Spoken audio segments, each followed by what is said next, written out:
नमस्कार भावांनो, तुम्हाला तर माहीतच आहे आपल्या इकडे बाळूमामाची मेंढ्या आलत्या. पण आमच्या गावात आज त्यांचा शेवटचा दिवस होता. मग काय गावकऱ्यांनी बाळूमामाच्या पालखीची मिरवणूक काढली डीजे लावून. देवगड ते नेवासा का पालखी डीजे लावून वाजीत गाजीत नेली. डीजे लावल्यावर पोरं काय ऐकत होय, मग लागले नाचा. मग त्यात मी पण सामील झालो.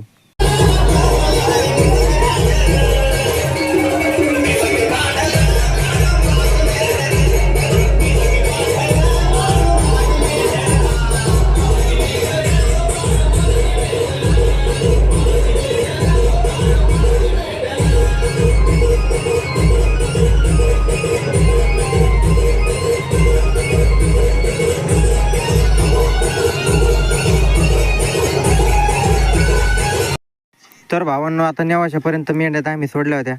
तर मित्रांनो, असेच नवनवीन ब्लॉग बघण्यासाठी आपल्या चॅनलला सबस्क्राईब करा आणि सपोर्ट करा.